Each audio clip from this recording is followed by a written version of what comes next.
가인과 아벨의 이야기는 우리 너무나 잘 아는 말씀입니다.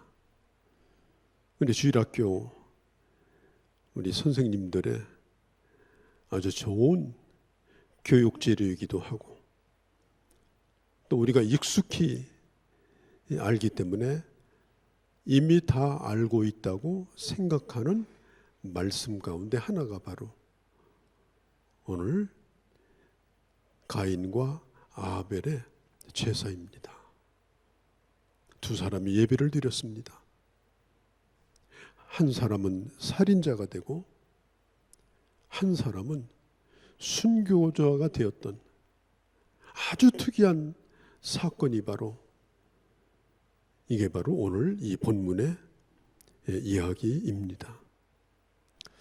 우리는 성경을 들을 때 너무나 익숙한 말씀이기 때문에 다 안다고 생각하고 피상적으로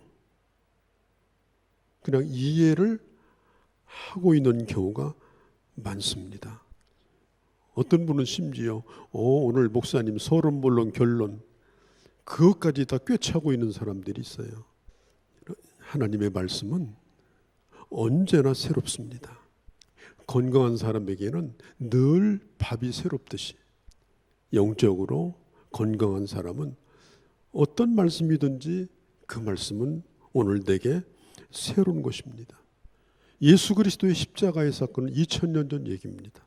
사실 십자가의 스토리는 2000년 전의 얘기인데 그것이 나와 상관이 있는 말씀일 때 그것은 바로 오늘의 일이고 아무리 들어도 그것은 나를 지겹게 하지 않습니다. 그래서 복음에는 늘 감동이 있는 거예요. 다 아는 말씀 같지만은 아는 것과 그 말씀을 내가 경험하는 것과는 좀 다른 거예요. 난 여러분들이 늘 듣는 말씀이라 하더라도 항상 새롭게 그 말씀이 들려올 수 있는 그런 은혜가 있기를 바랍니다. 우리가 살고 있는 생활은 너무 단조로워요. 특별한 일이 없어요. 뭐 특별한 계획을 세워서 살 일도 없어요. 왜냐하면 그날이 그날이니까. 그러나 이런 인생일지라도 우리가 지루하지 않게 살아가는 방법이 있습니다. 다 아는 것 같지만은 우리가 가는 길을 내일도 모르고 사는 게 우리 인생입니다. 인생은 살아도 정답이 없습니다.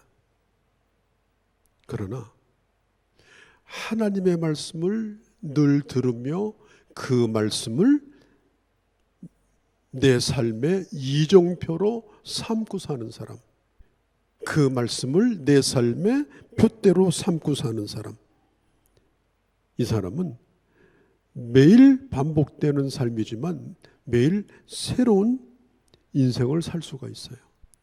그리고 우리는 늘 흔들리는 세상 가운데 살고 있습니다. 그래서 항상 흔들려요. 건강도 흔들리고 감정도 흔들리고 의지도 흔들리고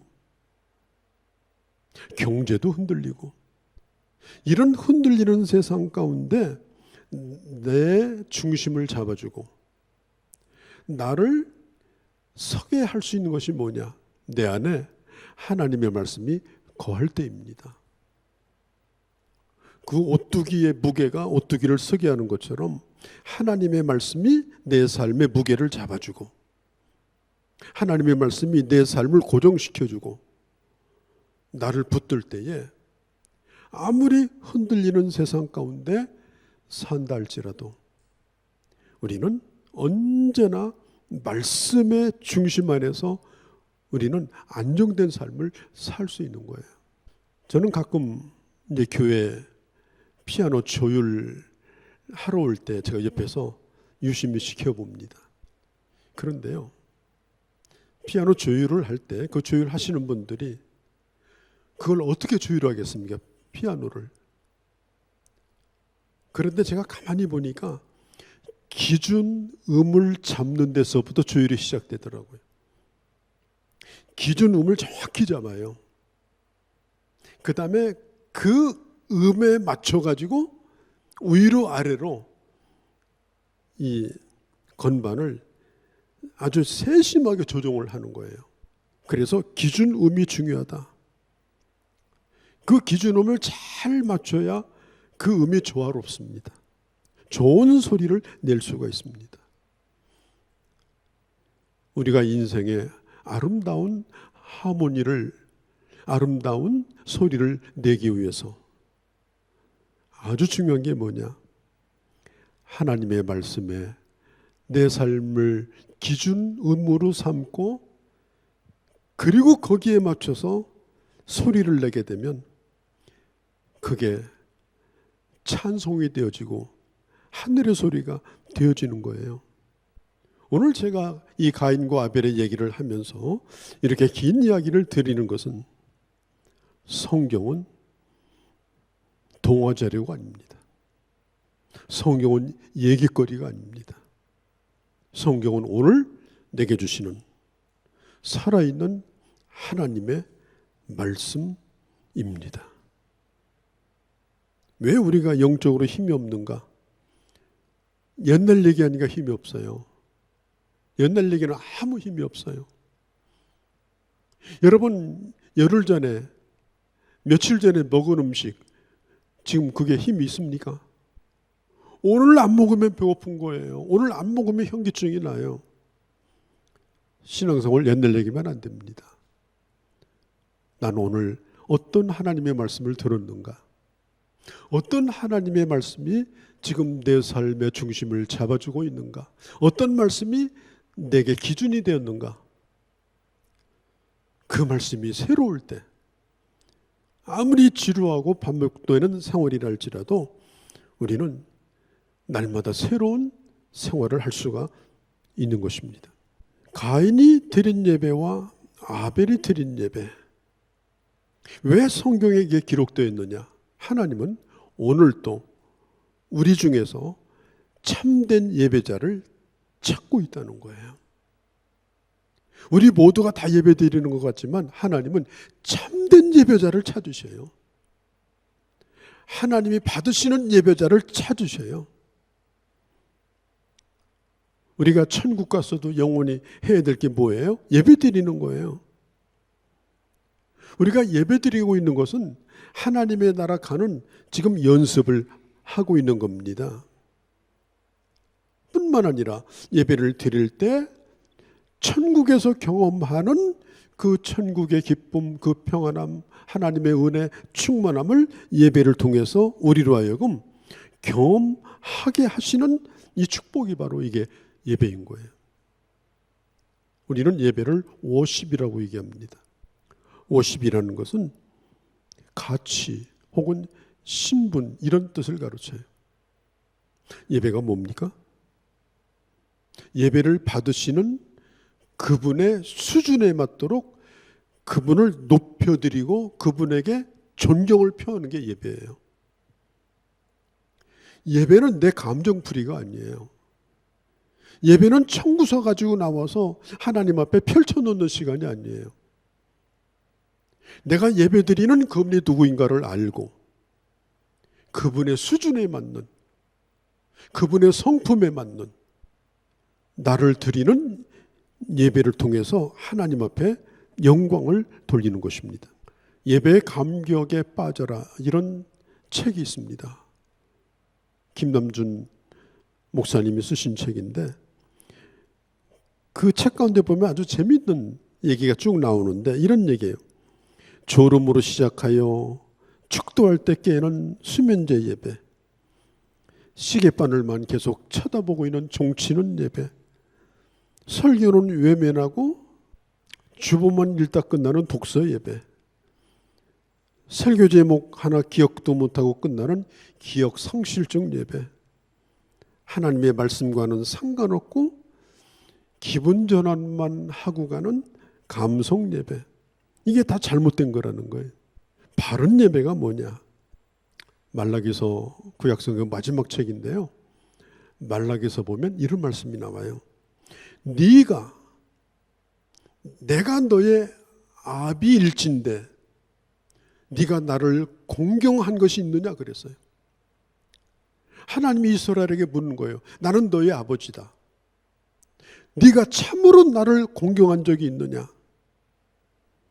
너희는 나를 무시했고, 너희는 나를 기뻐하지 아니했고, 너희는 나를 두려워하지 않았고, 너희는 나를 공경하지도 않았다. 그러니까 뭐라고 반문을 하는가 하면, 하나님, 어떻게 우리가 하나님의 이름을 멸시할 수 있습니까? 그런 적이 없습니다. 말도 안 되는 얘기 하지 마세요. 특별히 저희들은 꼬박꼬박 예배를 잘 드렸습니다. 그때 주님 말씀합니다. 그럼에도 불구하고 너의 예배는 나를 공경한 예배가 아니다. 나와 상관이 없다. 그 더러운 떡을 내 단에 들여놓고 네가 어찌하여 나를 더럽혔다고 말하느냐? 나를 더럽히지 않았다고 말하느냐? 하나님의 마음에 들지 않는, 하나님의 수준에 맞지 않는 예배는 사실 예배가 아니라는 것입니다. 제가 어렸을 적에 이 창세기 4장 말씀을 설교를 하시는 분들께서 이런 설교를 하시더라고요. 아벨의 제사는 양의 피가 있기 때문에 하나님이 받으시고, 가인의 제사는 땅에서 난 그 곡식, 그걸 드렸기 때문에 하나님이 받지 않으신 거다. 그래서 피의 제사를 하나님이 받으신다. 속죄의 교리를 갖다가 오늘 여기다가 끼워 맞추려고 그렇게 하시는 설교도 제가 많이 들었어요. 이 두 예배의 차이는 뭐에 있을까요? 그 제물이 양이다. 그 제물이 곡식이다. 그 차이에 있는 것이 아니에요. 오늘 3절에 보면 세월이 지난 후라고 말합니다. 세월이 지났다는 말은 한 시즌이 지나갔다는 거예요. 한 시즌. 여러분, 농사를 짓는 사람도 한 시즌 있잖아요. 그죠? 씨를 뿌릴 때가 있고 또 추수하는 시즌이 있잖아요. 그러면 농사 짓는 사람은 당연히 뭘 가지고 하나님 앞에 드리겠어요? 농사를 짓고 추수한 후에 곡식을 드리는 게 당연하겠죠. 그죠? 남의 양자보다 드릴 수는 없는 거잖아요. 가축을 키우는 사람도 마찬가지예요. 한 시즌 있잖아요. 부지런히 양을 잘 먹여가지고 털이 온몸을 덮으면 어떻게 합니까? 털 깎는 작업을 합니다. 그 털 깎는 그게 추수를 하는 거예요. 그래서 그 목축업을 하는 사람들도 양의 털을 깎는 일을 끝낸 후에, 농사를 짓는 사람도 추수를 끝낸 후에 자기가 얻은 것을 가지고 그 후에 그들이 하나님 앞에 양을 또 곡식을 예물로 드리게 되었다는 것입니다. 그런데 하나님은 아벨의 제사를 받으시고 가인의 제사를 받지 않았습니다. 사실 예배는 하나님과 우리와의 1:1 관계입니다. 가인의 제사를 하나님이 받지 않으신 것은 아벨 때문에 그런 건 아니에요. 아무 상관이 없어요. 하나님과 가인 사이에 문제가 있었던 거예요. 예배는 누구 때문에 내가 예배를 못 드린다, 누구 때문에 내 예배가 방해받는다 아닌 거예요. 예배는 여럿이 와서 드려도 하나님과 나와의 1:1 관계입니다. 굉장히 중요한 거예요. 그런데 하나님이 아벨의 제사는 1:1로 받으시고 가인의 제사는 1:1로 안 받으신 거예요. 그럼 왜 그랬을까요? 아주 중요한 게 있습니다.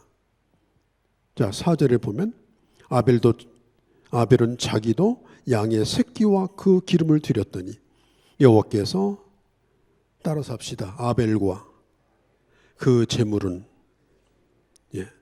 하나님께서 아벨이 예배를 드릴 때 하나님은 두 가지를 받으셨어요. 첫 번째, 아벨과 그 다음에 그 제물을 받으셨어요.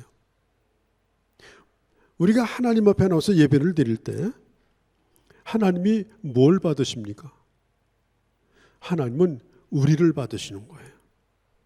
우리 자신의 온 인격, 특별히 우리들이 일주일 동안 살았던 우리 삶의 내용, 일주일 동안 살았던 내 삶의 고백, 일주일 동안 하나님의 사람으로 살았던 내 삶의 흔적, 그 나를 하나님이 보시는 거예요. 먼저 손에 뭘 쥐고 오는가, 이걸 먼저 보시는 게 아니에요.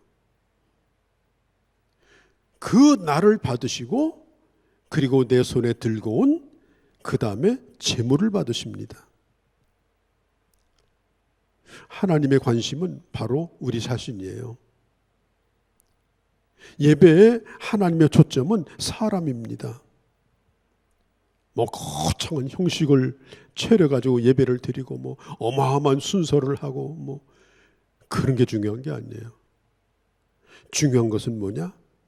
내가 하나님이 받으실 만한 제물로서 자격이 있는 사람인가? 이게 중요한 거예요. 6절에 봐도 먼저 가인을 하나님이 거부하셨어요.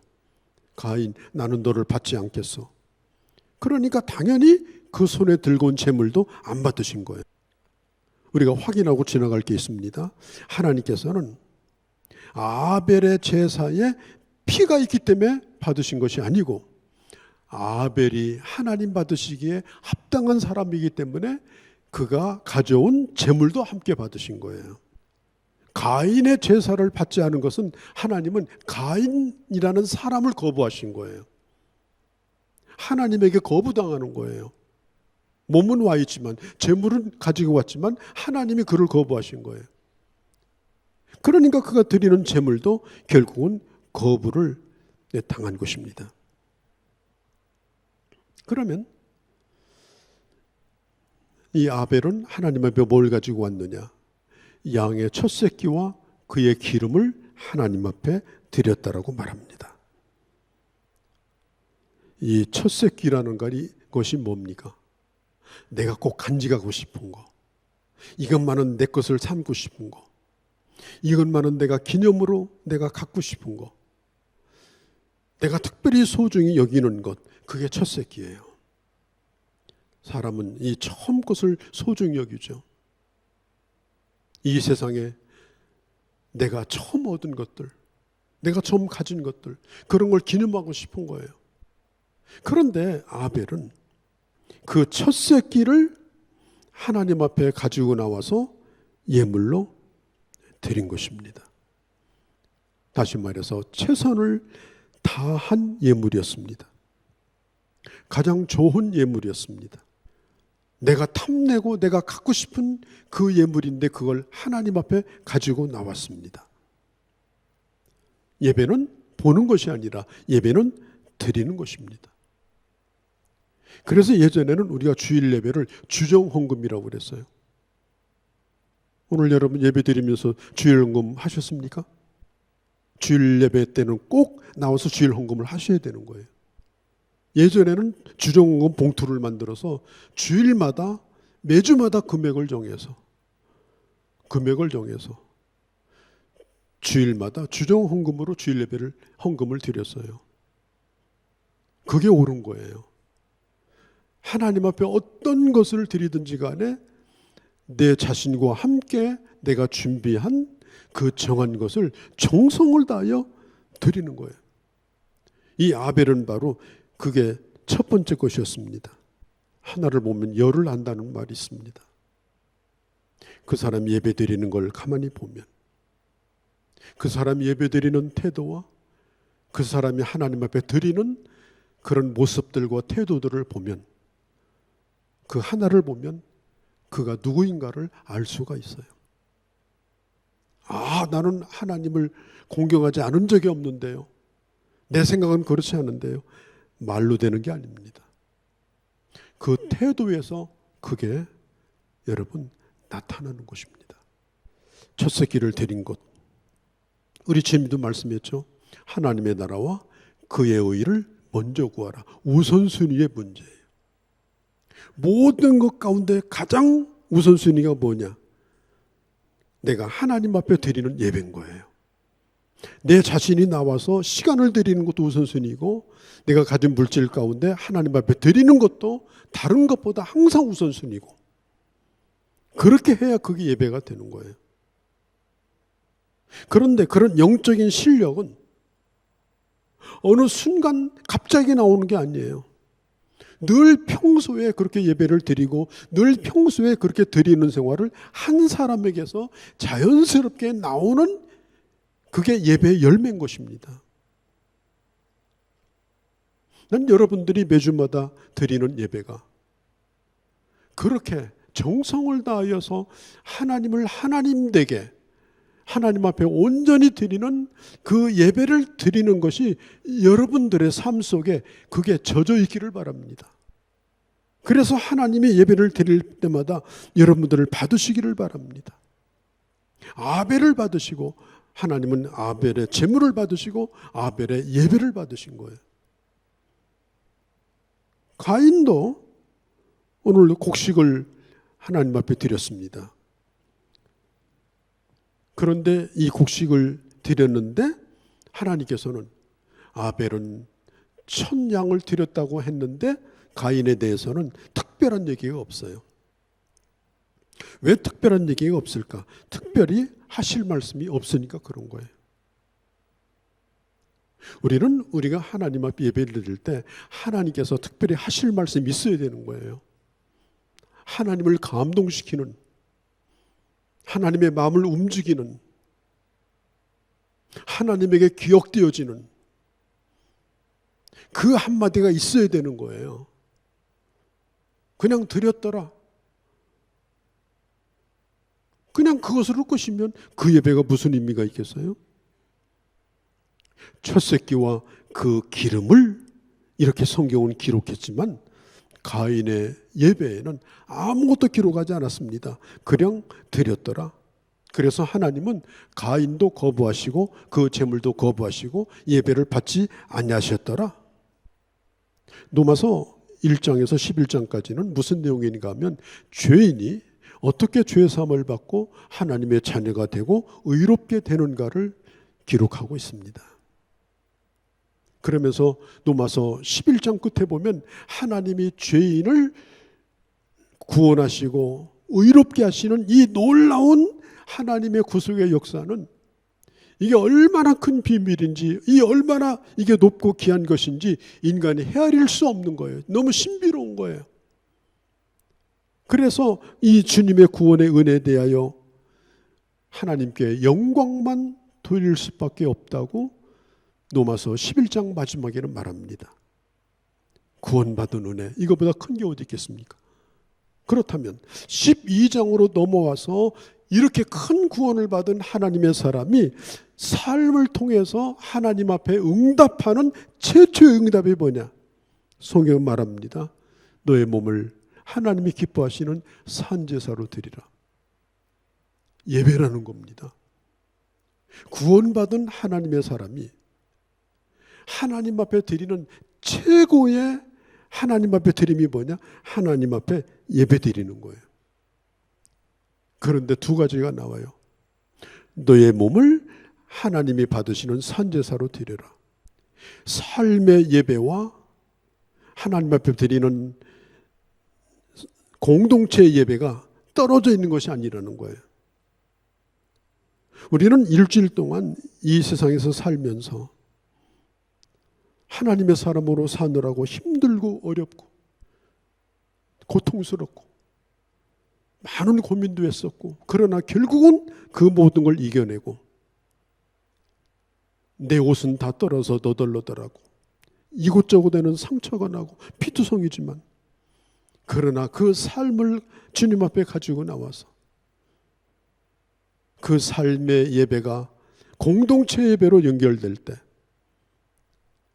하나님은 그 예배를 받으신다는 거예요. 우리는 휴가 나온 군인들이 아니에요. 저도 군대 있을 때 휴가 나올 때는요, 진짜 부대 있을 때는 꾀제제 하거든요. 꾀제제 해요. 저뿐 아니에요. 군인들이 다 그래요. 그런데 휴가 나올 때는요, 그냥 바지도 그냥 막 칼처럼 탁 세우고 말이죠. 모든 걸 다시 깨끗하게 빨고 이발도 새로 하고 멋지게 하죠. 그렇게 하고 휴가 나오는 거예요. 우리는 예배드리러 나오는 게 휴가 나온 군인이 아닙니다. 그렇게 멋있게 폼 재고 다 나왔다고 하나님 기뻐하는 게 아닙니다. 믿음으로 사느라고 땀에 쩔어서, 믿음으로 견디느라고 눈물이 쩔어서, 믿음으로 피나는 그 전투를 하느라고 피가 튀겨서 하나님 앞에 드렸던 그 기도와 그 고통을 끌어안고 하나님의 성전에 비록 모습은 너덜너덜하지만 그 삶을 가지고 나와서 하나님 앞에 예배를 드릴 때 하나님은 그를 받으시는 거예요. 휴가 나온 군인이 아니에요. 하나님, 제가 이렇게 살다 왔습니다. 정말 지난주 제가 견디기 힘들었는데 예수님 때문에 견뎠습니다. 제가 양보할 수 없었는데 예수님 때문에 제가 양보했습니다. 주님 아시죠? 제가 그렇게 하고 왔어요. 그럴 때에 그 예배에 감격이 있습니다. 기쁨이 있습니다. 진실이 있는 겁니다. 그게 바로 하나님이 우리에게 바라시는 예배예요. 예배 드리러 나온 네가 누구냐는 거예요. 네가 누구냐. 자기 멋대로 살고 기름 바르고 머리 세우고 나왔다고 그게 좋은 예배자가 아니라는 거예요. 그 사람이 누구인가? 그 사람의 삶을 보시고 주님은 그 사람을 받으시는 거예요. 그리고 주님은 그 사람에게 하나님의 축복을 베풀어 주는 거예요. 그러니까 명절이 되면 우리는 부모님께 인사를 드리러 갑니다. 그래서 이제 집에서 전화가 와요. 어떻게 추석 때 오겠는가? 그러면 저는 이렇게 대답합니다. 어머니, 뵈러 갈게요. 우리가 추석 때 왜 고향에 가는 겁니까? 뵈러 가는 거예요. 뭘 얻으러 가는 게 아니에요. 나 자신의 현재 모습을 뵌 지가 오래됐으니까 오늘 나의 이 모습을 내 부모님에게, 내 형제에게 보여드리려고 현재의 나를 보여드리는 것이 바로 뵈러 가는 거예요. 그게 어른에 대한 예절입니다. 어른들은 손에 뭘 들고 오는 것을 좋아하지 않아요. 보여드리는 걸 좋아하셔요. 나를 보여드리는 거. 여러분, 예배도 마찬가지입니다. 예배가 뭐예요? 하나님 앞에 나를 보여드리는 거예요. 내가 주님 앞에 나와서 주님, 오늘 또 내가 주님 뵈러 갑니다. 오늘 제가 주님 뵙겠습니다. 힘들고 어렵지만 제가 잘 버티고 여기까지 왔는데 주님, 오늘 뵈러 갑니다. 정말 좋습니다. 정말 감사합니다. 그런 마음을 가지고 나오는 게 예배입니다. 뭐 청구서 가득 써가지고 주님 아셨죠 이거? 오늘 요건 내가 좀 주셔야 될 것 같습니다. 주시옵소서. 그게 예배가 아닌 거예요. 예배는 내 모습 이대로 주님은 받으시는 거예요. 주님은 우리를 예배드리라는 것은 받아주시려고 예배드리러 오라는 거예요. 받아주시려고. 뭘 받으시려고 하는 것이 아니에요. 주님이 받아주시는 거예요, 나를. 그리고 하나님의 은혜를 베풀어 주기를 원하는 거예요. 그래서 우리가 예배 자리에 있다는 것이 이게 얼마나 큰 축복이고 이게 얼마나 큰 은혜인지 몰라요. 오늘도 수많은 교회에서 수많은 사람들이 예배를 드립니다. 과연 하나님께서 받으시는 예배자가 얼마나 될까요? 난 여러분들에게 부탁합니다. 여러분들이 드리는 그 한 분 한 분의 예배가 정말 하나님 보시기에 주님이 받으실 만한 그런 예배자로, 인격적인 주님과의 만남이 이루어지는 예배로, 나를 찾아오시는 그 주님을 경험하는 예배로, 그리고 하나님의 놀라우신 그 응답과 축복을 누리는 예배로, 우리 하나님 앞에 영광을 돌리는 그런 멋진 예배자로 살아가는 귀한 주의 자녀들이 다 되어주시기를 주의 이름으로 축복합니다. 거룩하신 우리 아버지, 이제 우리가 조금 있으면 어른들을 뵈러 갑니다. 부족한 것도 있고 힘든 것도 있지만 그래도 오늘의 날을 보여드리기 위해서 기다리는 그분에게 찾아갑니다. 주님은 언제나 우리를 기다리시고 그리고 우리에게 복을 주기를 기뻐하시며 예배자를 주님 찾으십니다. 우리가 하나님 앞에 드리는 한 번 한 번의 예배가 우리 하나님과의 만남이 이루어지고 우리 하나님의 놀라운 그 은혜로 충만한 그런 복된 시간이 될 수 있도록 아버지, 하나님 앞에 드려지는 예배자들이 다 되게 하여 주시옵소서. 우리 주 예수님의 이름으로 기도하옵나이다. 아멘.